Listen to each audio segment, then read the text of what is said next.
Howdy everyone, this is Grant Bynum with Uptown 101. This is my channel, Best Houston Apartments. Hey, I'm at the Oliver Sawyer Yards, and I'm looking at their studio. This is so cute. I had to show it off. We've filmed this before, but I want to show this again and just show it to you with our new camera and just such a pretty apartment. I mean, look at this. You've got a studio, but man, it's got like gas. It's got beautiful appliances. It feels really light and bright and kind of big, actually.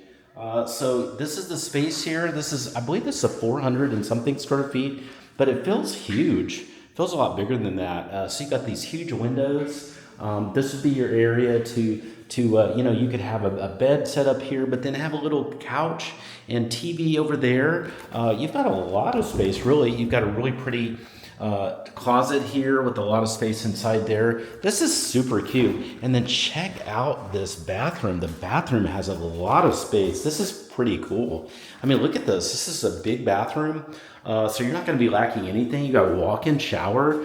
Very, very cool with a bench. Crazy cool. This is on the 7th floor, and you've got some great views here too. So this is a studio. This is a great way to be in a premium building, but just have a lower price. It's a wonderful, beautiful apartment here at the Broadstone Sawyer Yards. Hey, if you want to take a tour of this, you want to see the Broadstone Sawyer Heights, or take a tour of multiple apartments in the Heights area, send me a text. We always set those up for free. We can do those virtually with an iPhone, or we can do those live. So send me a text and request that, and we'll take care of you right away. Just say hi too. I can answer any questions about apartments here in the Houston area.